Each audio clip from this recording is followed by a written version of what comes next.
Hi, this is Evan Nierman, founder and CEO of crisis management firm Red Banyan.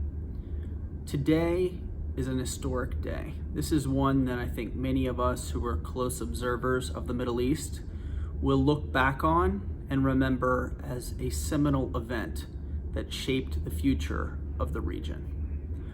Today it was announced in a communication that was jointly presented by the United States, the UAE, and Israel, that the UAE and Israel are going to be pursuing full diplomatic ties. Why is this significant? Well, for a couple of reasons. One, Israel has traditionally had peace agreements and full diplomatic relations with two different countries, with Jordan, which sits on its eastern border, and with Egypt, which is to the south and the west of Israel. Now, the peace treaties that were signed between Israel and Jordan and Israel and Egypt have held. While at times it's been critiqued as a bit of a cold peace, if you will, nonetheless, there has been a full cessation of hostilities and no military action by one party against the other since those respective agreements were signed.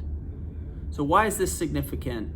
Why is it happening now? Well, that's a good question. So much has been framed in recent years in the Middle East by the ascension and the threat posed by Iran. And I believe what you're seeing here is the UAE and Israel getting together, one, because they have a shared threat emanating from Iran, which has threatened to destroy Israel. And there's a conflict in ideology between Shiite and Sunni. Overall, Iran is viewed with great trepidation by many of its neighbors. They're alarmed by the aggressive rhetoric coming out of Iran, its fundamentalist approach to religion and to social matters. And there's an old sort of saying that the enemy of my enemy is my friend, and that is partially what I believe is behind Israel stepping up to sign this agreement or announce its intentions with the UAE, as the US is also a party to this. I think the other reason is the UAE is recognizing that the benefits of an alliance with Israel, a relationship with the Jewish state, far outweigh anything that the UAE gains from being in a position opposite Israel. So in terms of its technological advances, its access to world-class medical care in places such as Israel's National Hospital, Sheba Medical Center, as the startup nation in the Middle East, we're sitting at the core of a dynamic economy.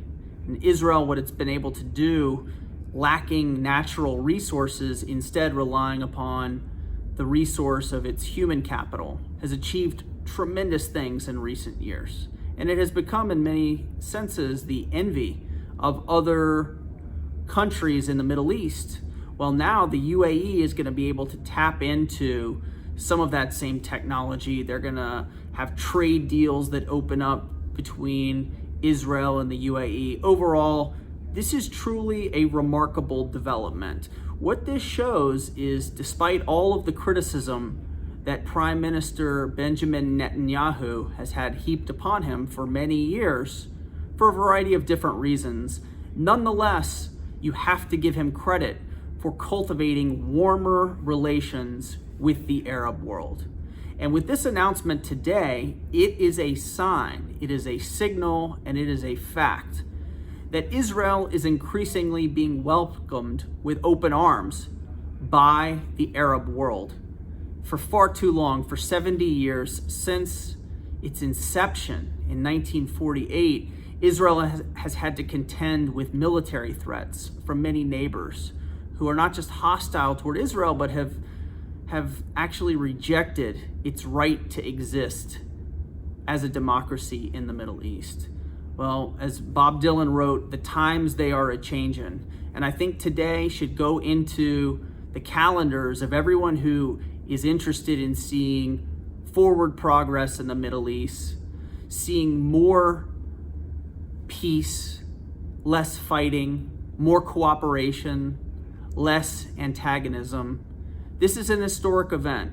And so I'd like to offer our congratulations as an organization, Red Banyan, to the governments of the UAE, to Israel, and also the government of the United States for bringing the parties together and for starting a process which ultimately is going to be a tremendous asset to the people of the Middle East and also the world.